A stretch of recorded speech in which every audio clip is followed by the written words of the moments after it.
It was a weekend sweep over Iowa State for Texas Tech basketball, and Robert Giovanetti and I have all the details for you today on Double T Insider. Thanks so much for being here with us. The first of those back-to-back wins, though, was the men's basketball team, of course, as they defeated Iowa State there in Ames on Saturday. That was another big performance for freshman Jemias Ramsey, who, again, was named Big 12 Newcomer of the Week after a 25-point performance. People forget sometimes how hard it is to win at the Hilton Coliseum, and you talk about the magic, Hilton magic, and all those things, and the Red Raiders came in early in that game and took control, never really even let Iowa State back into the ballgame. I mean, it's hard to win really anywhere in the Big 12, but especially, you know, this is the place where Texas Tech won their Big 12 regular season title last year. And so this is a place that kind of is significant for this team and for Coach Beard. And so to be able to go and get a really important conference win there is important for this team. And you mentioned Jemias, too. Big step for him just to take over on the road like that.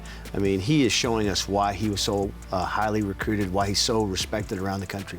And we're coming up on the end, really, of the regular season in Big 12 play. What is maybe the most important thing that this team needs to really showcase about who they are as they wrap up Big 12 play and head into the Big 12 tournament and ultimately the NCAA postseason? I think for them, they have to establish their 7, 8, 9 guy rotation, what it's going to be.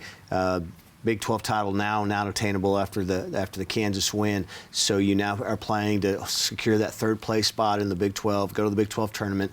That's probably not as important to you now as it might have been. And then prepare for March. This team is built and has been built all season long for what they do in March. And then, of course, following that Iowa State win, they would fall on the road to Oklahoma on Tuesday night. Yeah, tough loss at Chesapeake Arena in Oklahoma City.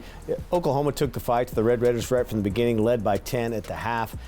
Tech made a couple little late runs in the second half, but could never really get back in the ball game. You're going to struggle anytime Jemias and Davide combine for 3 points, which they did. So you just got to bounce back from that and defend home court Saturday against Texas. Meanwhile, Lady Raider basketball, we mentioned that those back-to-back victories for Texas Tech basketball. The women defeated Iowa State there in Ames on Sunday, and what an incredible performance for Brittany Brewer. We just can't talk enough about her. She is such a presence, and it's amazing how she is developed. We started doing it in non-conference, and you had people saying, well, those numbers are against, inferior opponents, but she's doing it night in, night out against Big 12 opponents. And how big is that win? First of all, you don't win there very often. I think 18 years since last time you won there. But that's a team that came in here to the arena and pretty much dismantled you the first conference game of the season, and that shows the strides this team has made. I mean, right off the bat, when they get into Big 12 play, they're feeling confident being 12-0, and then Iowa State really just kind of exposes Texas Tech. So, yeah, I mean, to be able to go back and rally and get that victory, and for Brittany Brewer to have a historic night, 106 blocks on the season. She becomes the leader in single-season blocks. I mean, we just can't talk enough about how spectacular she's been. And games like that, you had mentioned being able to play well in the Big 12, that's going to continue to rise her WNBA stock as well. There's zero doubt. She's going to play in the WNBA. Just to see her development over her 4 years here, and when she got here, such raw talent, and now she's really a big-time presence in the post. It's fun it's been a fun ride to watch that. Men's and women's basketball, of course, on the road last week, and Texas Tech baseball was on the road for the first time as they go 2-1 for the first time on the road at the Round Rock Classic. What did you kind of see from that team on the road? I think we saw what I expected, really. I mean, offense was so huge last weekend against opponents you're going to probably have those kind of outputs against, but you faced some big-time pitching against Tennessee and Stanford especially, and really had a hard time handling it on Tennessee on Friday night. But you come back, and I thought it was great to bounce back, get the win over Stanford, and then really show a lot of tenacity and get the win over Houston in extra innings to finish up with a 2-1 record there in Round Rock. And how about Brian Klein, too? Just a really spectacular, he walks up to the plate. He's 0-12 at this point, his last at bat, and he gets the walk-off single. And we've heard Coach Tadlock talk about how important he is to this team, so just really good things to see that from Brian Klein. All he's done since he's been here is hit. He hits. He goes through a streak like 0 for 12, but he's going to come through, and as a senior, he came up big in that game. We'll talk more Texas Tech baseball in just a little bit on Double T Insider, but first, we relive that victory for Texas Tech men's basketball over Iowa State.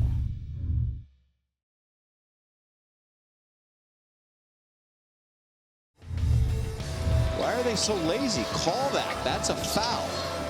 Plain and simple. Very easy to call.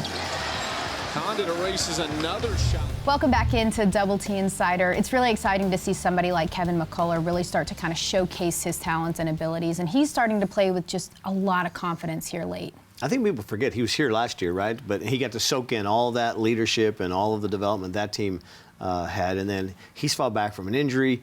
And he's really improved as the years come along. We talked about earlier developing that rotation. His play, his improvement has been able to allow Chris Beard to really maneuver a little bit with the guys he wants to put on the floor. When the coaching staff too really knew what they were getting in Kevin McCullough, has obviously tremendous talent, but for him to be able to come in and start to just be confident and poised and to be able to kind of have the opportunity to be able to start executing, I think that's really all that you can expect for somebody like that. And he's a Chris Beard and Mark Adams type of player. He's tenacious. He fights underneath. He gets big baskets. He gets garbage baskets. He plays great defense. He's an offensive. He can drive to the bucket on offense. He gives you just about everything. Kevin McCullough was a huge part of that road game victory for Texas Tech in a tough environment over Iowa State.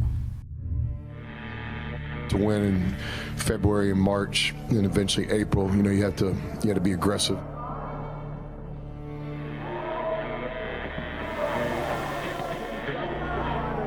We play hard. These guys want to defend. And that's starting the recruiting process. Don't come to Texas Tech if you don't want to guard the guy in front of you.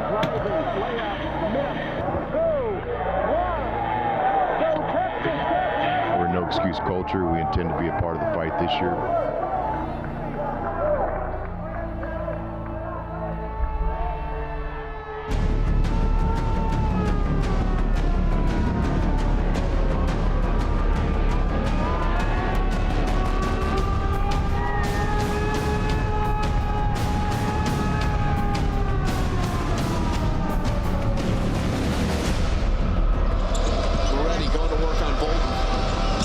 Stripped away, but Ramsey in the right place at the right time. McCullough. 5 to shoot for Edwards. Tough shot. Kyler Edwards. Moretti right back at you. A little offensive explosion the last couple minutes. Moretti.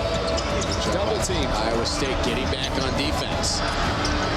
Sarasov. Minus Ramsey, just too strong and too quick. How good is he? Nice find, Ramsey, extra pass. Moretti steps into one. Great ball movement from the Red Raiders. Couple in the air. Oh my goodness, what a finish. Edwards, tough three. Oh, Kyler Edwards. Oh, taken by Shannon. Terrence Shannon. Driving Ramsey open for three. Cash.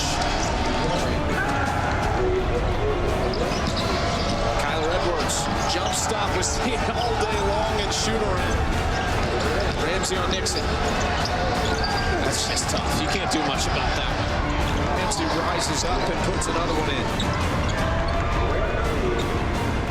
Edwards for three. Banks it in. Nadolny to the hoop, two-hand flush to finish things off. Good win for us. We have a lot of respect for this program, so the guys were really dialed in. That was our A-plus effort, one of the best games we played this year, and really it all started with how much respect we have for Iowa State. Team on three, 1, 3, 2. Just 2 more home games remain in Big 12 play, and an important one comes up this weekend as Texas Tech hosts Texas. Stay with us. Still to come on Double T Insider, we're talking more Red Raider baseball. We'll be right back.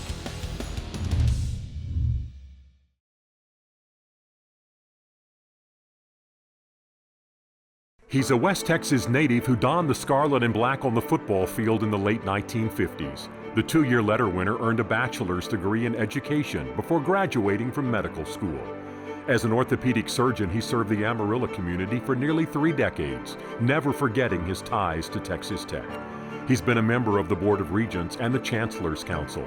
But Dr. Bob Stafford's proudest achievement, his family. These are the real people of Texas Tech.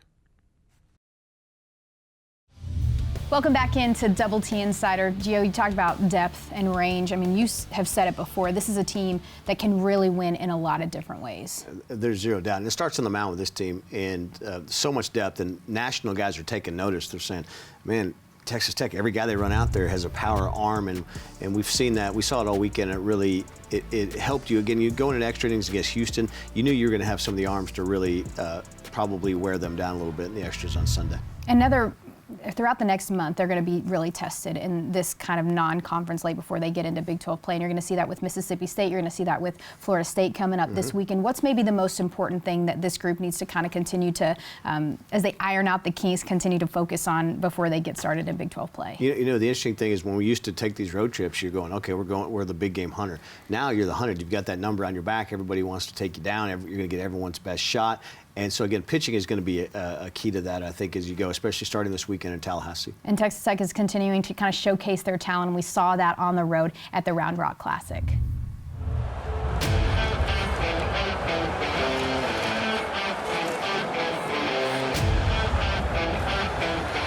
We went to war, and we got defeated, and we retreated last night to our beds, and we got our rest. And I don't know if you've ever read that sign in our locker room, but you know what it says? I am tired now, and I was beaten, but I will lie here and rest for a while, but I will get up and be ready to fight again soon. But we got up, and we need to get ready to fight, because that's what it is. It's a fight.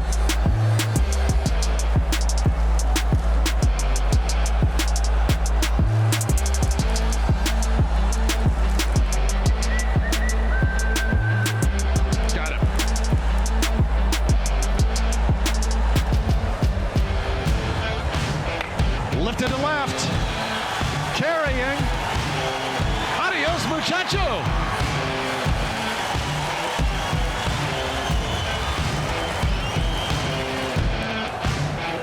Lace to left, Jones there, Noisy's going to make it 2-2.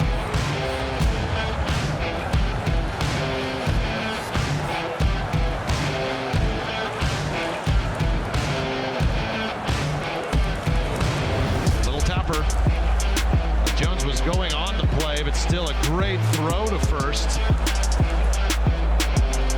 You let him bunt. Now when he can lift it like that to center, and it's over the glove of Robinson, all the way to the wall. Baker scores. Young on his way to third. 4-2. Red Raiders. These boys, attaboy, attaboy. Good game. Let's go. Tomorrow.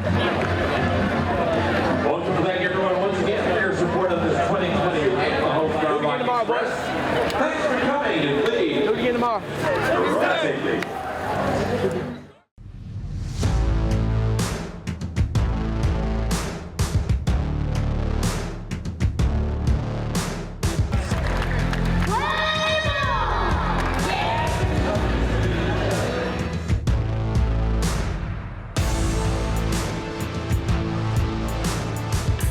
First pitch swinging, Drew Baker lifts this one out of the ballpark.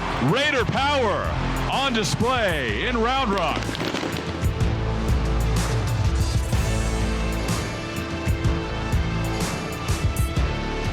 First pitch swinging for Noisy into deep center field, and that's a triple for Dylan Noisy. A rip into right field. Here comes Baker. The throw home will not be in time. Texas Tech wins in extra innings. Brian Klein. He'll want to remember that one for a long time. Red Raider baseball goes back out on the road this week. Still to come on Double T Insider, we sit down with men's golf coach Greg Sands.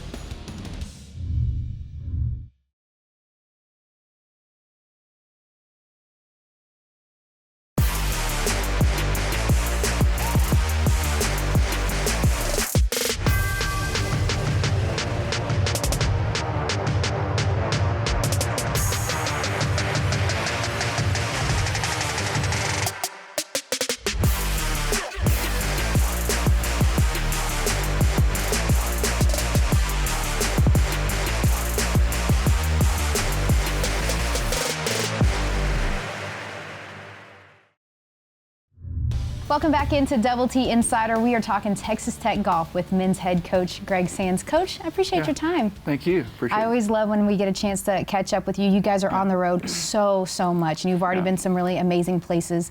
This year you've been to Hawaii. Right. You've spent a lot of time there on the West Coast. What have you kind of seen from your group here to start out the spring? Yeah, no one's going to feel sorry for us, right? Going to Hawaii and going to the places we get to go, Palm Springs. Yeah, we've been really close to some really good things. Scoreboard's been a little bit tougher than the fall when we had 3 wins, but We've got growth, and as a coach, you can see it. We've got some spots that we just need to clean up, some sloppiness here and there. That's pretty normal when you come off a break, like we have. And the fields have been tremendous, so there's no really margin for error. But we've got a lot of bright spots. Just had Marcus Bradley finish in the top 10, first time in a big field like that, which is great on the back end, which is what we need. And our top end has been so good for so long. So, and now the other guys kind of struggling a little bit. And so, really it's like all other sports. You just got to play good at the right time, and we're hoping to get that going soon. Yeah, I mean, you talk about bright spots, and Marcus certainly is one of them, and Sandy is as well. Both of them are up for the Arnold Palmer Cup, and then you've got Sandy up for one of the most prestigious awards in all of college golf with the Ben Hogan Award. Sandy is your lone senior, and he's somebody who's just been so good for so long.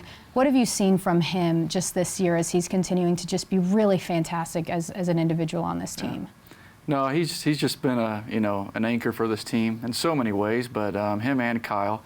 Kyle's the same age, but he redshirted 1 year, so they've been here at Tech for 3 years together. So having those two guys at the 1-2 spot is stabilizing. They've been here 3 years, 4 years, and so I think having those guys, they've been there, done that, and they can calm the guys down when we get in certain situations that they've seen.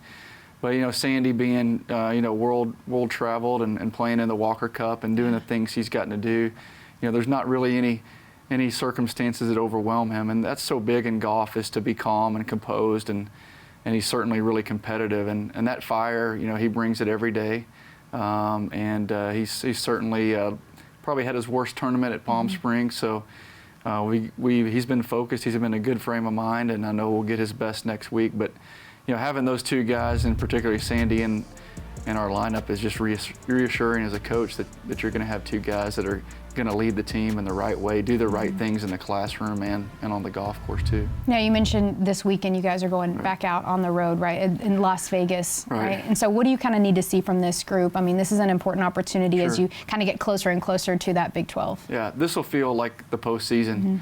I was looking at the new Golf Week rankings this morning, and there's basically 6 of the top 7 teams. 1 through 5, we're 7.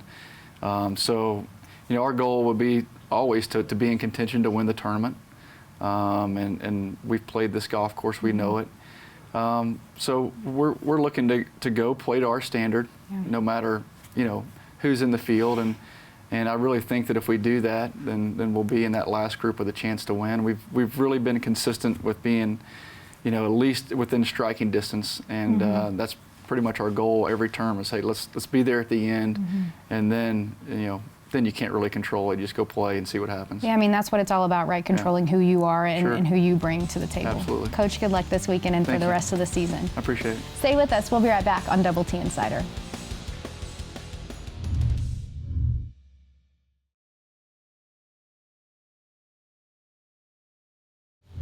Welcome back into Double T Insider. As we mentioned, Red Raider basketball hosting Texas this weekend, Saturday for an 11 o'clock tip, followed by a road game as they face off against Baylor Monday at 8 o'clock.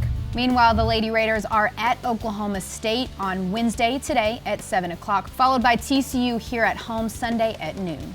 Texas Tech baseball back on the road this weekend. They'll head to Tallahassee, Florida. 3 games starting Friday against Florida Atlantic, and then back-to-back Saturday and Sunday against the Seminoles of Florida State. And the Texas Tech men's and women's track team on the road for the Big 12 championships. They'll be in Ames, Iowa, Friday and Saturday. That's all of our time for now. Thanks so much for being with us today on Double T Insider. For Robert Giovanetti, I'm Taylor Peters. We'll see you next week.